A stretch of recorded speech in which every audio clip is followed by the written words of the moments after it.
Pourquoi la Threadwife Nara Smith est-elle attaquée? Bienvenue sur ma chaîne Ladyboss. Je vous invite à vous abonner si ce n'est pas déjà fait. Ma chaîne parle de stratégie féminine, d'élévation sociale et d'homme alpha. N'hésitez pas à prendre mon livre qui se trouve en bas de la description, disponible en audio ou en e-book. Idem pour The Game Plan si vous souhaitez réussir votre année 2024. N'hésitez pas à prendre le membership sur YouTube. Si tous les mercredis ou une fois sur deux, je mets des vidéos exclusives. Euh, la masterclass 19 mai 2024 à 19h sera un témoignage d'une femme mère célibataire, qui s'est mariée en moins de 6 mois avec un full provider. Donc, elle va vous dire comment elle a fait. Voilà. Je ne vais pas en parler plus, sinon ça prend trop de temps. Voilà, donc on va parler de Nara Smith. Alors, Nara Smith, c'est une jeune femme de 22 ans qui est mariée, qui a 2 ou 3 enfants. euh, Métisse, qui s'est mariée jeune et qui a fait des enfants jeunes et qui est très très populaire sur les réseaux. Elle a des millions de followers sur les réseaux sociaux, notamment sur TikTok. Et c'est une femme qui cuisine, donc qui montre comment elle cuisine pour son mari. C'est une wife qui montre comment elle cuisine pour son mari. Et elle crée beaucoup, beaucoup, beaucoup de... reçoit beaucoup d'attaques. Pourquoi? Parce que déjà, c'est une très belle femme. Ensuite, parce que aussi, elle cuisine, elle est enceinte, donc les gens ils disent que c'est irréaliste, et elle est toujours, toujours coquette. Lorsqu'elle fait la cuisine, elle est toujours coquette. Et du coup, ça énerve les gens. Et donc, là, vous voyez, c'est dit Nara Smith, la wife qui dérange TikTok. Nara Smith est une wife qui fait face à beaucoup de critiques pour son style de vie. Nara Smith, mannequin à succès, a récemment acquis une immense notoriété sur TikTok, où elle partage des vidéos de ses activités quotidiennes en tant que femme au foyer. Cependant, malgré son contenu apparemment innocent, Nara Smith est devenue la cible de critiques sur différents angles. Nara Smith, une esthétique inatteignable. De nombreux Afro-Américains, en particulier des femmes, ont reproché à Nara d'être mariée à un homme blanc mormon, de pratiquer elle-même le mormonisme. D'autres Internet se demandent comment elle peut se filmer en train de cuisiner pour ses enfants et son mari tout en portant des vêtements extravagants et en restant élégante. Il affirme que son esthétisme est convoité, mais qu'il n'est pas réaliste. En outre, certaines personnes trouvent les préférences personnelles de Nara étranges, comme le fait qu'elle aime le nom chéri comme le deuxième prénom pour une fille. Il affirme qu'elle dégage une impression de lobotomie et mettent en doute son intelligence. Ces raisons superficielles de pas aimer Nara reflètent les critiques qu'elle reçoit. Ces internautes qui critiquent les mères qui réussissent. Si Nara fait l'objet de nombreuses critiques, il y a aussi ceux qui la défendent. Certaines affirment que les critiques dont elle fait l'objet découlent de la jalousie et de l'envie. Ils affirment que le fait qu'une femme afro-américaine, belle et prospère, épouse un homme blanc et de mener une vie épanouie en tant que mère remet en question les croyances et les idéaux de certaines personnes. Je crois qu'elle n'est pas 100% américaine. Nara Smith, je crois que son père est... Elle n'est pas 100% américaine, hein. Faudrait que je vérifie, mais je pense pas qu'elle soit 100% américaine. Euh, Ils disent qu'elle est américaine, c'est pas vrai, elle est pas, c'est ce que je pensais, elle n'est pas américaine. Nara Smith est une mannequin sud-africaine allemand. C'est une africaine et son père est allemand. Je sais pas qui est allemand dans son nom. Elle est métisse, mais elle n'est pas américaine. Peut-être elle a acquis la nationalité, mais en tout cas, d'origine, elle l'est pas. En outre, les détracteurs de Nara ne reconnaissent pas que son mode de vie n'est pas limité à sa race. Les femmes blanches qui choisissent une voie similaire sont souvent confrontées à des critiques similaires.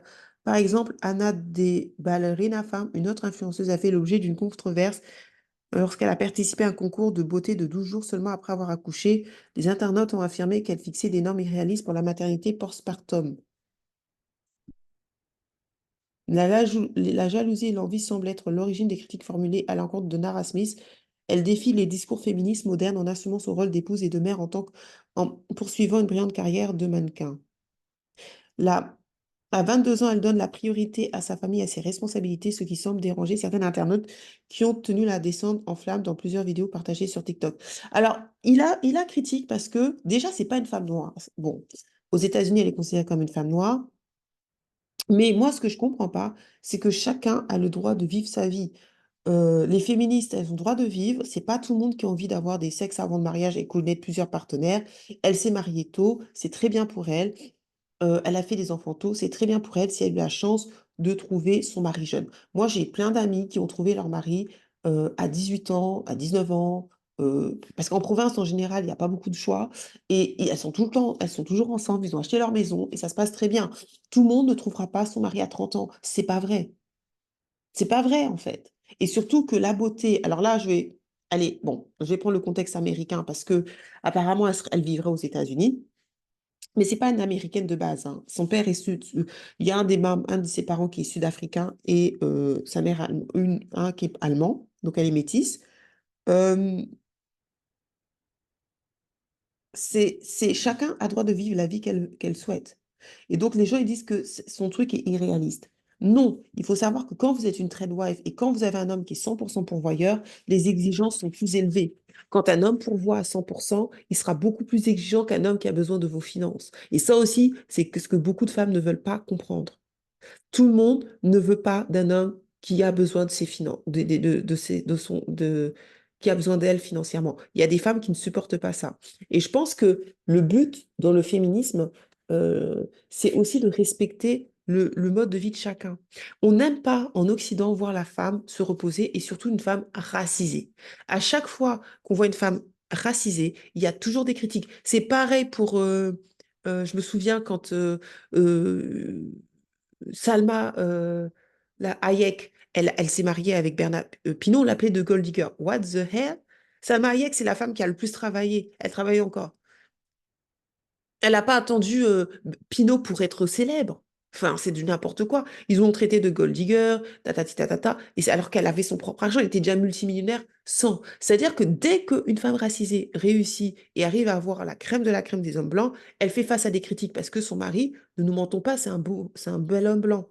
C'est pas un homme blanc euh, qui est moche. Elle s'est pas mariée avec un vieux blanc dégueulasse, contrairement à Yoki qui couche avec des hommes blancs vieux dégueulasses. Elle s'est mariée avec un blanc de son âge, très beau, elle est très belle, et ça dérange. Parce que ils veulent pas voir les hommes blancs, la crème de la crème, aller dans d'autres communautés. Et c'est ça la vérité.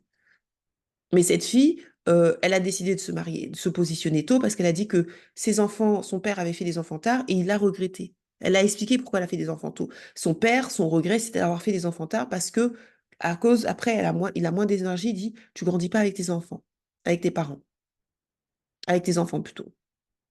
Donc elle a décidé de faire des enfants tôt. Quel est le mal de voir une fille de 22 ans se marier, même si statistiquement, il faut faire attention, parce que ça peut être source de divorce, mais au lieu de voir des filles qui, à 22 ans, couchent à droite à gauche, boivent, fument, elle veut pas cette vie, et c'est respectable, en fait. C'est respectable. Donc, il faut faire attention, c'est qu'il y a aussi des filles jalouses, et apparemment, ça serait des Afro-Américaines, mais moi j'ai vu, c'est pas que des Afro-Américaines qui la critiquent, faut pas mentir, mais ces femmes afro-américaines la critiquent parce que statistiquement, les femmes noires américaines ne se marieront pas. Il n'y a que 24% des femmes noires américaines qui sont mariées avec des hommes noirs. Donc la majorité des femmes noires américaines, quand tu nais noire américaine, tu nais avec 70% de chances de jamais te marier, de pas te marier. Ça, c'est la vérité. Donc elles sont jalouses de voir euh, une femme noire. Après, ils disent elle est avec un blanc. C'est quoi votre problème? Aux États-Unis, je pense que les gens, ils sont pas nets dans leur tête, en fait. C'est quoi votre problème? La fille, elle est métisse. Et c'est là où je trouve que l'hypocrisie des Noirs américains, cette fille, elle n'est pas 100% noire, hein. Elle a un parent blanc. Donc c'est normal qu'elle se mette en couple avec des gens de... Elle est à moitié-moitié. Et heureusement qu'elle n'en a rien à faire. Mais beaucoup de femmes, moi je pense que beaucoup la critiquent parce qu'ils sont jalouses d'une vie qu'ils n'auront jamais, parce on leur proposera jamais le mariage. Disons-nous la vérité, elles n'auront jamais la crème de la crème des hommes. Donc la vérité, c'est que quand tu te maries, il faut être choisi. Parce que c'est l'homme qui demande le mariage, qui propose le mariage. Et que beaucoup de ces femmes, parce que là, il parle des Afro-Américaines, mais il n'y a pas que des Afro-Américaines, ne seront jamais choisies. Et elles ont la haine parce qu'elles savent qu'elles ne sont jamais choisies par la crème de la crème, ni même par les hommes tout court, parce qu'elles ne se marient pas. Et la majorité des femmes noires afro-américaines sont condamnées. La seule chose qu'on leur propose, c'est le concubinage et d'être mère célibataire. C'est tout ce qu'on leur propose. Et elle a choisi un autre chemin. Si elle a la chance d'avoir un homme qui l'aime et qui prend 100% euh, euh, de ses soins d'elle, on devrait être contente pour elle. Mais les gens sont jaloux. C'est pour ça que je vous dis, il ne faut pas écouter des gens qui ne gagnent pas. Parce que beaucoup de gens, ils sont là. Et la frustration de voir une fille qui gagne. Alors moi, est-ce que je regarde ces vidéos? Non. Mais elle fait ce qu'elle veut. Elle fait ce qu'elle veut. Elle a le droit de vouloir être wife, elle a le droit de vouloir de s'être mariée à 22 ans, peut-être elle s'est pas mariée à 22 ans, elle s'est mariée plus tôt, elle a le droit, c'est son choix. Et moi, je préfère voir une femme métisse et tout, être bien mariée avec un homme de qualité qui prend 100%, plutôt que voir des femmes noires ou des femmes métisses galérer à 30 ans, 40 ans, 50 ans et ne pas avoir de mari parce qu'elles ont passé le prime. Alors, ça ne veut pas dire qu'à 30 ans, 40 ans, on ne peut pas trouver. Mais ce que je veux dire, c'est que elle a utilisé sa beauté à un bon moment pour avoir le meilleur homme qu'elle pensait avoir. En plus, ils sont similaires. Elle était mannequin, il est mannequin. Comme je vous ai dit, les gens épousent les gens dans les 4C. Et elle, elle a épousé quelqu'un dans les 4C. Sur ce, c'est ce que j'avais à dire. Faites attention aux gens qui critiquent. Moi, j'ai remarqué qu'on a souvent tendance à critiquer les femmes racisées qui sont bien mariées, surtout quand elles sont mariées avec la crème de la crème des Blancs. C'est pareil pour Meghan Merkel. On l'a critiquée, on a dit elle n'était pas assez ci, on n'était pas assez ça, elle n'était pas assez ci. Meghan Merkel, ne nous mentons pas, on l'a aussi critiquée parce qu'elle a réussi, elle était divorcée, plus âgée, et qu'elle a réussi à avoir la crème de la crème de l'homme le plus convoité du monde et d'une famille le plus puissante du monde, alors qu'elle est descendante d'esclaves, enfin qu'elle a du sang descendant d'esclaves. C'est ça la vérité aussi. Et ça, il ne faut pas le nier. Je ne dis pas elle n'a pas, peut-être pas tout fait bien, tout bien fait, je suis d'accord. Mais il n'en demeure pas moins que le fait que ce soit une fille métisse, ça a dérangé aussi parce qu'elle est rentrée dans l'une des familles les plus dures et les plus fermées du monde. Et ça, c'est la vérité. De la même manière que Salma Hayek, qui était multimillionnaire, qui a fait plein de films, qui n'a pas attendu Bernard Pinault pour y arriver, on lui disait qu'elle était gold digger. Mais elle est gold digger de quoi? Elle était multimillionnaire. Salma Hayek, c'est pas Pinault qui a créé sa carrière. Arrêtons de dire n'importe quoi. Elle était déjà très connue, Salma Hayek, avant Pinault. Et d'ailleurs, si elle n'avait pas été connue, je ne pense pas que Pinault l'aurait épousée. Ça aussi, c'est l'hypocrisie de beaucoup d'Occidentaux et de gens. Les femmes racisées, quand elles ne sont pas excellentes, on ne les épouse pas, hein. Les blancs, les blancs qui sont au top du panier, ils n'épousent jamais les femmes racisées quand elles ne sont pas au top, hein. Ne nous mentons pas, hein. Les statistiques ne mentent pas, hein. Ils n'épousent pas les femmes racisées quand elles ne sont pas au top du game, hein. Je parle des hommes, la crème de la crème des Occidentaux, hein. Je ne parle pas de ceux qui se font du 50-50. Les statistiques ne mentent pas, hein. Les femmes asiatiques, tout ça, quand ils épousent des femmes racisées, c'est souvent des femmes racisées extrêmement éduquées ou extrêmement successful. Vous pensez que Serena Williams, si elle n'avait pas été successful, elle serait mariée?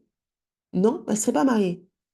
Le physique qu'elle a, vous savez très bien qu'il plaît ni à la communauté noire, ni à la communauté blanche. Je ne dis pas que Serena Williams, elle est moche. C'est pas ce que je dis. Mais vous savez très bien que c'est pas le physique qui est considéré dans le monde occidental, même dans notre communauté, comme étant un beau physique. Ah, peut-être si elle avait été claire, j'en sais rien. Et c'est la vérité. Mais Serena Williams, elle s'est mariée parce que c'est une femme exceptionnelle, exceptionnellement talentueuse, exceptionnellement génétiquement exceptionnelle. Elle est exceptionnelle, cette fille, en termes de résultats. Et c'est pour ça qu'elle s'est mariée, hein. Sinon, elle ne serait pas mariée. Si ça avait été une femme noire lambda, elle aurait fini comme beaucoup, mère célibataire, hein. Et ça, c'est la vérité. Sur ce, à bientôt dans la Deep Bossland et n'oubliez pas de lever le.